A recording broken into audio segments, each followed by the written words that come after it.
চলো আজকে তোমাদেরকে নিয়ে এমন একটা রেস্টুরেন্ট এক্সপ্লোর করি যেখানে আমরা রেস্টুরেন্ট এবং রুফটপ দুইটাই একসাথে পেয়ে যাব। তো আজকে আমরা চলে গিয়েছিলাম ব্যাকবেঞ্চারে। বাসা থেকে বের হওয়ার সাথে সাথেই দেখি বৃষ্টি শুরু হয়ে গিয়েছে। কোনো রকম তাড়াহুড়ো করে আমরা ভিতরে ইন করি। যখন বেশি বৃষ্টি নামে আমি এখানে বৃষ্টি বিলাস করছিলাম।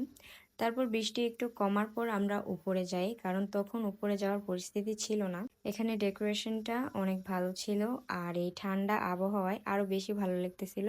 যেহেতু মানুষ কম ছিল, আমরা এনজয় করি অনেক। আই থিঙ্ক এখানে দিনের বেলা আসার চেয়ে রাতের বেলা আসলেই ভালো হবে।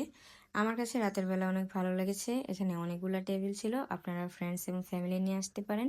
তো এটা ছিল তাদের আউটডোর লুক। এখন চলেন ইনডোর লুকটা দেখিনি। ইনডোরে তাদের ডেকোরেশনটা অনেক ভালো ছিল, প্রতিটা কর্নারই ছিল ফটোজেনিক এবং অ্যাস্থেটিক। আমরা অনেকক্ষণ যাবত এখানে অনেক ভালো ভালো পিকচার নিই। আমার ফ্রেন্ডস খাবার নিয়ে গবেষণা করতেছিল। Chicken fried rice, masala crab curry and cold drinks order করি। এখানের খাবারের কোয়ালিটি অ্যান্ড কোয়ান্টিটি দুইটাই আমার কাছে বেশ ভালো মনে হয়েছে। আপনারা যারা ফ্রেন্ডস ফ্যামিলি নিয়ে আসতে চাচ্ছেন তাদের জন্য আমার মনে হয় একটা বেস্ট জায়গা হবে ব্যাক বেঞ্চার। এখানে খাবারের মানও অনেক ভালো ছিল অ্যান্ড আপুর বিহেভিয়ারও অনেক ভালো ছিল।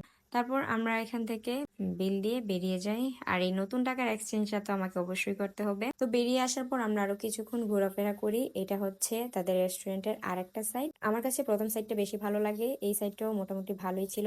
তারপর ঘোরাফেরা শেষে পিকচার তুলে আমরা বেরিয়ে আসি। ভিডিওটা কেমন হয়েছে অবশ্যই জানাবেন, এন্ড ভালো লাগলে লাইক কমেন্ট তো অবশ্যই করবেন। আর আসার সময় আপুর কাছ থেকে বলে আমি দুটো গাছ নিয়ে এসেছি, যেটা আমাকে তো অবশ্যই করতে হবে। আল্লাহ হাফেজ।